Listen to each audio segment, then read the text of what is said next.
Hey folks, so this is video number 2, and this one's designed at the Jeff Weisses of Connecticut, who, misogynist.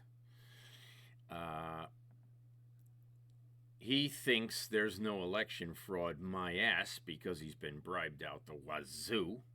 Okay? Probably. Who cares? Who cares? Anyway, let's get back to where we left off, because it's going to get interesting, I hope. Interesting enough for you to follow David Clemens' recommendation. The AT&T's FirstNet network. Seriously, just after rampant fraud in Georgia's elections was exposed, AT&T's central office in Nashville, which served the region, was destroyed in a Christmas Day bombing. AT&T is a defendant in the case. Finally, if you have a voting convenience center, by law, it has to be hooked to the internet. Well, let's check in with our audience on Team Domination's claims thus far. Safe even without voter ID? No internet connection? And no remote access capability? All right, rough start, Betty. It makes you wonder why we're even using electronic poll books. There is a much more nefarious reason as to why they are being used. As people are voting, all I really need to know is who's showing up. So the internet-connected poll books tell me that.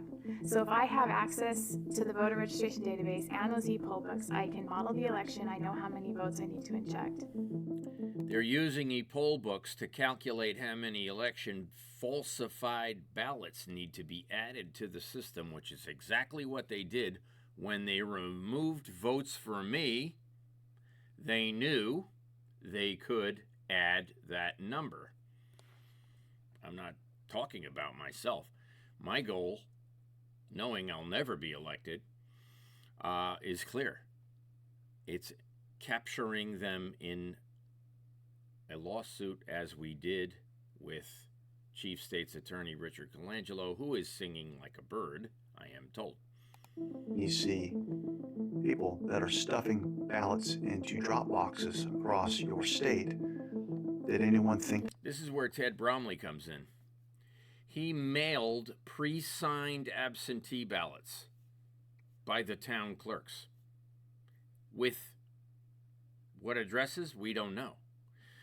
But when they came back to the address, they were collected and obviously used, because why would you send a pre-signed Guilford or West Hartford election fraud ballot out in the first place? And why would the state allow Ted Bromley to send 4 million absentee ballots out that were unsolicited, which is illegal? He committed 4 million felonies. 4 million felonies. The director of elections of Connecticut, and I am told on tape that he was rewarded and given a raise for doing it, and Thomas Gorman is the state police covering up for Ted Bromley. So let's get back to the video. I'm explaining what's happening in Connecticut so you understand that the state police is in charge of this fraud. To ask, where did that mule get the information to stuff a particular drop box in a particular precinct with a certain number of ballots? They got it from Mark Zuckerberg's bribes to the 39 Connecticut towns. In other words, all this conspiracy theory about Bridgeport's election fraud, it's real. Miller says, you're expected to cheat in Bridgeport, and Judge Clark allowed the Ganem to cheat. Judge Clark allowed Gomes to cheat. I don't blame Gomes for what he did at this point, because I understand the reasoning that Jeter is protected by the Bridgeport police. She took a $313,000 bribe that Judge Clark blocked the evidence to the trial in. In other words, If Bridgeport got 313,000, New Haven got 343,000, if Hartford got a $500,000, if Norwalk got 51,000, if Waterbury got, I don't know, I think they got 81,000. I have the list from Mark Zuckerberg's tax return, folks. So he took the write-off for the money that he gave. Now, why did Annalisa Stravato get a bribe? Why did Annalisa Stravato take a bribe?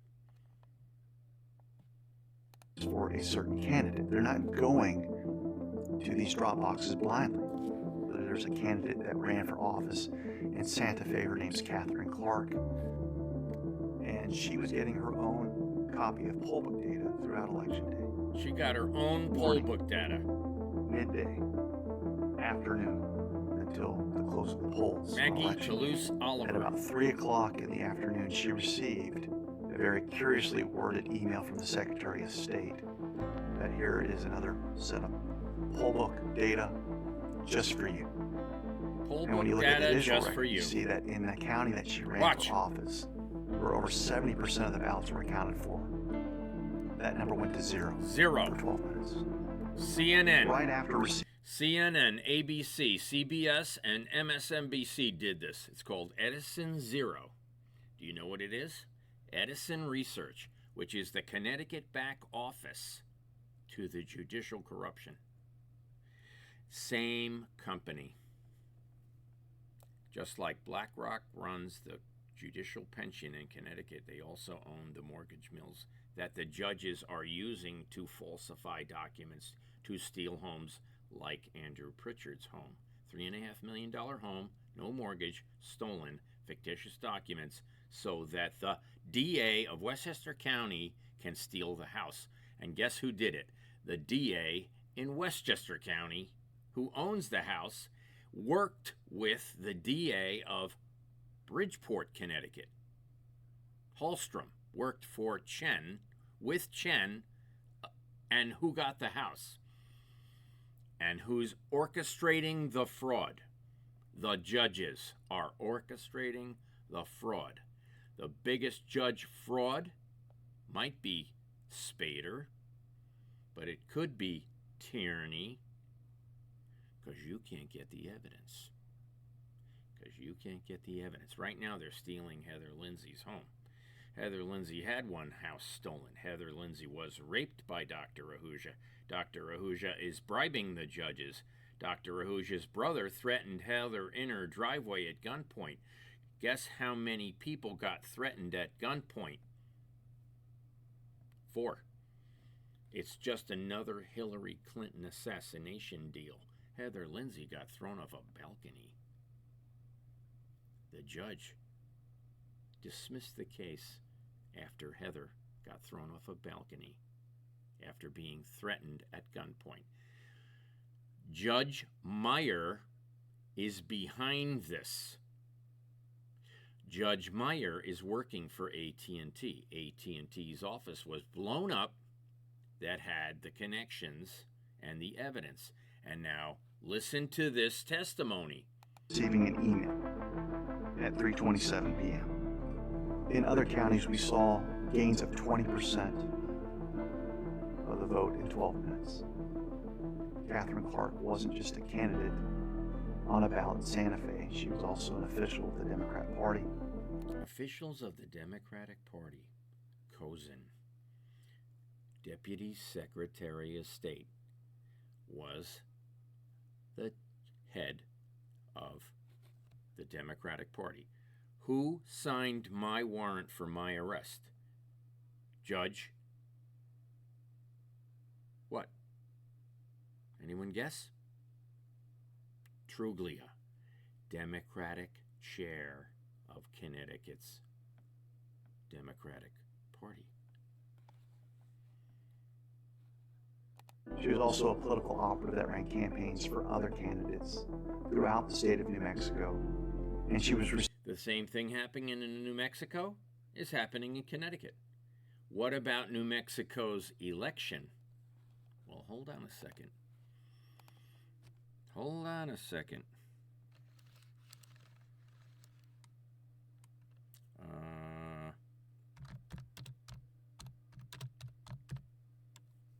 Go to Frank's speech. Go to the big lie right here. Go into by state and look up each state. New Mexico. Hold on. New Mexico. Let's see who hacked New Mexico. Michigan, Rhode Island, New Jersey, California, New Zealand, Rhode Island, New Hampshire. You can tell who hacked and by how much. They only stole 40,000 votes in New Mexico. And Trump lost by 23,000 when he actually won New Mexico by 99,720 votes. How did they steal them? New Jersey, New York. Look at the IP address of the target IP. Are they all the same? No. So let me show you how you know what Connecticut did. Every state is similar, except for one, my state. Go to Connecticut, go by state, go down to Connecticut, and look here. Very important. See this column, the middle column?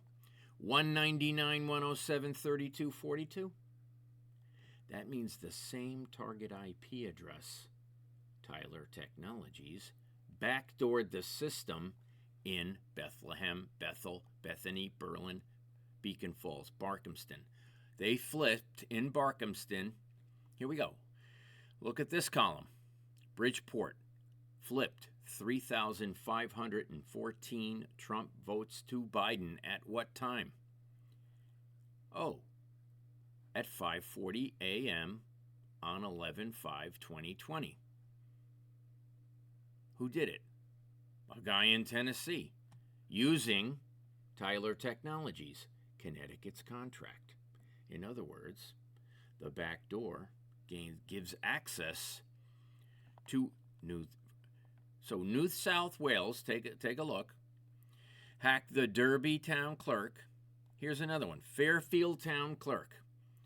2,936 votes flipped by New South Wales through 199, 107, 32, 42, Tyler Technologies. So what happens is they go in through the back door created by Seidel, Serbian programmers. They get access to whatever state they want. In this case, they hacked, Connecticut's special. Connecticut, every town was hacked and every IP address was used to hack other towns, okay? So when you go to the other town, for example, let's go to Pennsylvania. Let's really show you. Now this data matches my data that I got from a different source. So it's confirmation of what's going on. When you go to Pennsylvania, you can see 32,000 votes flipped in Bucks County through Canada using this IP address. Well, all these IP addresses are different. In Connecticut, they're all the same because they use that as the back door. But when you look here and look carefully, you can see Connecticut right here. So they came in through Connecticut right here at 14:38:35 using Tyler Technologies and hacked Cameron County Secretary of Communications. From there, they can hack anywhere. So, what happened in the state results? Trump lost to Biden when in fact he won by 80,555 votes. This is the truth. Trump won Pennsylvania by 400,000 votes, see? But since they flipped 494,000 votes, he lost. Can you see that? I'm not sure if you can see that. I'm saying this is the big lie that Trump lost Pennsylvania, when in fact the truth was he won. Okay? Now, what can you tell about the Starlink evidence? This is from Starlink, so Trump knows. Trump knows. They're going to arrest all these people. And I hope they do it tomorrow, not yesterday. Okay? Because they're doing nothing. And people are at risk now who have been exposing the lie, the big lie. Oh, it's an enormous lie. So let's get back to the video. Okay. Back to the video. Play. You're saving poll book data for all 33 counties. So when you couple that with So what you you can saw go in to all 2000 these news, counties and see the presents hack. a very compelling picture of manipulation. Well, Betty, let's see if you can restore confidence with the voters at the next station. Since we've checked Chad in, I will now hand him a paper ballot with anti-counterfeit measures. I'm also handing him a special black felt tip marker so he can fill out his voting sections with ease. Chad can rest easy knowing that the only one that is going to fill out and submit the ballot is him. Impressive! Next video, please. There were many problems discovered during the Maricopa audit. So in the first place, the Senate subpoenaed the ballots, and the Board of Supervisors delayed 5 months. Connecticut hacked Maricopa County using Gartner Group, and Pima County using Gartner Group. Before they delivered the ballots. Out of 1,600 something the Gartner boxes, Group all contract. but about 50, the seals were Bart Stanko from Gartner Group works for Ned Lamont. missing or had been broken. Ned Lamont paid Gartner Group $1 million to do it. There's a receipt. There was no chain of custody on them. There's no chain of custody in the state of Connecticut. And Miss Cozen and Stephanie Thomas need to go to jail. Need to go to jail. Here's the evidence. Suing the state police. They have full knowledge through the federal case, through the Stanford case, through the Second Circuit Court case, and the Supreme Court case. They have all the evidence. I put it on the record. They therefore have the evidence to convict. They have probable cause to convict. Dominion has a very specific requirement for ballot paper to be used in a Dominion scanner. So we're talking about something that's 4 or 5 times thicker than an ordinary sheet of paper. It has to be manufactured by the Roland Paper Company in Canada, and it has to have an infrared fluorescent watermark on it. Inside the scanner, there's an infrared light and a detector to make sure that the ballot that's been inserted is not counterfeit. But when the citizen auditors actually got to look at the ballots, they found 9 or 10 different kinds of paper, most of which came from Staples and Office Max. You say, well, how is this possible that they scanned 2 million ballots and didn't detect and reject the counterfeit paper? It's very simple. There's a configuration setting to turn the detector off. They So turned off, using the configuration settings, the detection of falsified ballots. basically, the machine was set not to check whether the paper being inserted was counterfeit paper. And you can count counterfeit ballots as many times as you want. Now, I have pictures of the people's votes for me in Connecticut, and I got 0. I have actual photographs. So what did the legislature do? They made it a felony if you sign your own ballot and you write on your own ballot. They therefore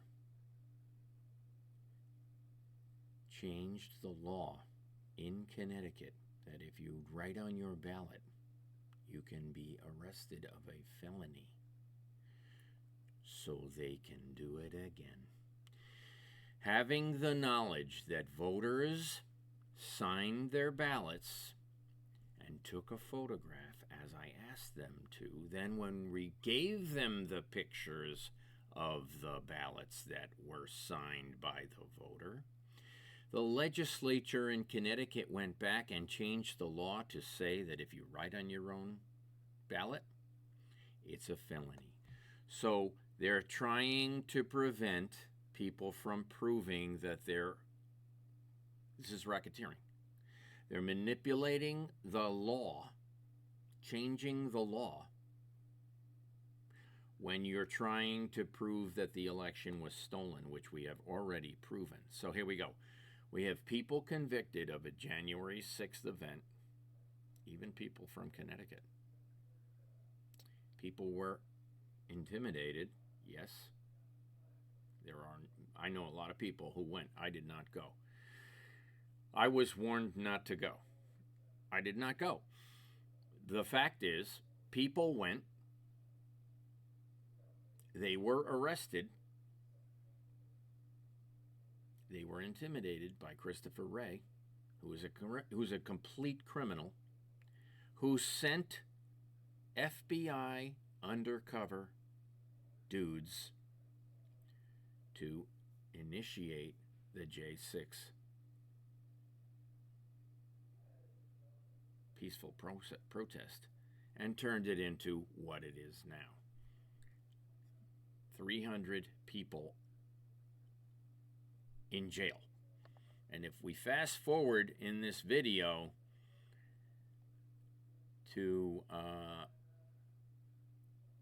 this part of the video, let me go there just for a moment. So right now we're at 50 minutes. And if we go here and play, there's a list of the people in jail. Now we'll do the roll call. The roll call. So Watch. Those lives lost on January 6th. 300 Ashley people. Babbitt, Roseanne Boylan, Kevin Roseanne Greason, Boylan was beaten to Benjamin death Phillips, with a baton. and on the next day, Officer Brian Sicknick, rest in peace.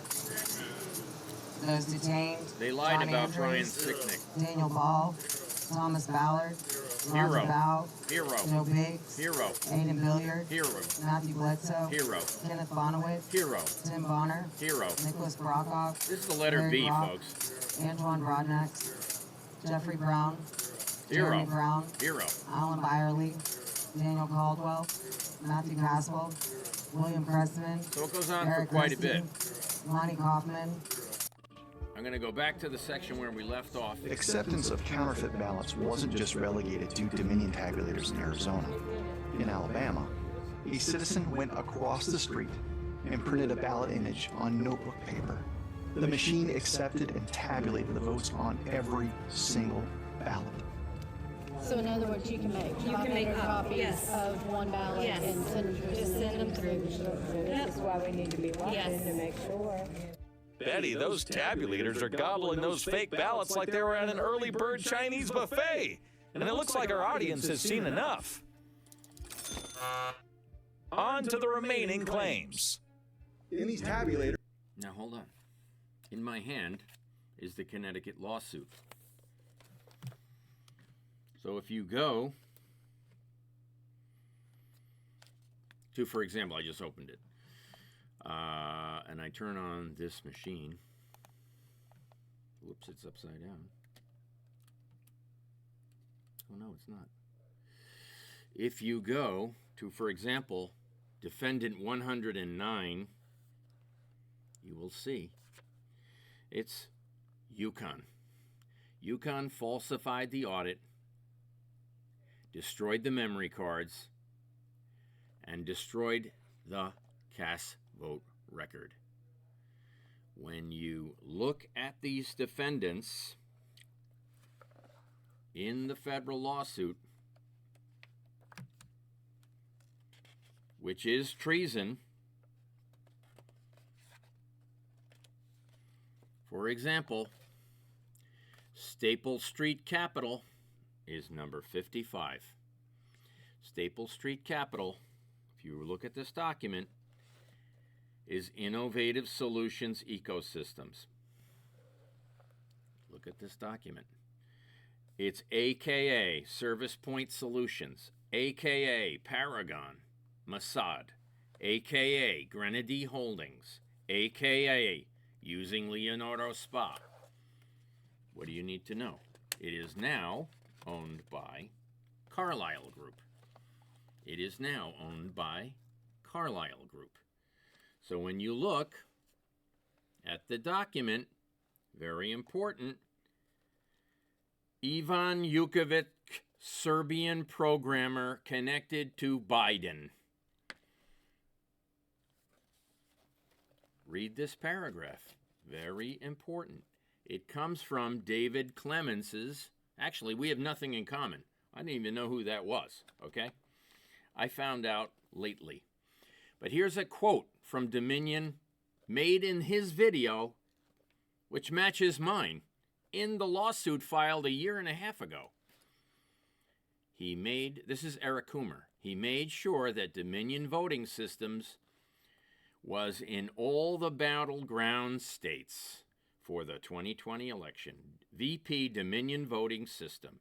Antifa member Eric Coomer, a physicist, said, "Don't worry about the election. Trump is not going to win. I made effing sure of that." Eric Coomer is defendant 54, right before Staple Street Capital. But what do you need to know? I'll tell you what you need to know.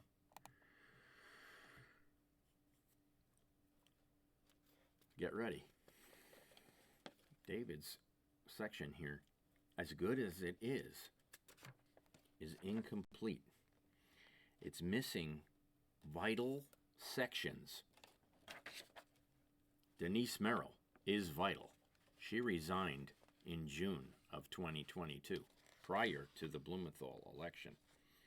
But look online, I'm going to turn the monitor back on. There you go.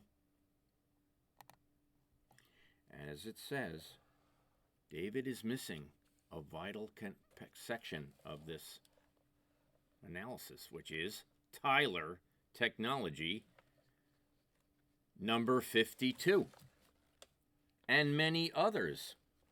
Look at number 51, CISA. David talks about CISA all day. What's he missing? In a nutshell, what is he missing? I know he's a knowledgeable guy. He's missing the fact that Chris Murphy from Connecticut is responsible for oversight of CISA. He's missing Scott Bates, the biggest piece of the puzzle. The bigger pieces of the puzzle he is not covering because he's from New Mexico. He doesn't know who Scott Bates is because Hearst is covering up what Scott Bates did. What did Scott Bates do? He sold the country out. He worked for John Kerry before he worked for Chris Murphy, before he worked for Ned Lamont. He worked for John Kerry. He went to Syria. He went to Qatar. He went to Hamburg, Germany, and he went to Turkey 10 times. 10 times. He violated the Logan Act, which is what General Flynn was falsely accused of. And the judges covered it up. Connecticut judges are covering up the most massive fraud in American history, which caused the J6 problem. So, There's also exists a printer. So while you're scanning, if you happen to have empty ovals, the machine can fill out your ballot. Now you notice that some things are circled, but if you just look at the image on a screen, you can't tell that there's anything wrong here. But when we put our fingers on this physical ballot, we noticed a couple things.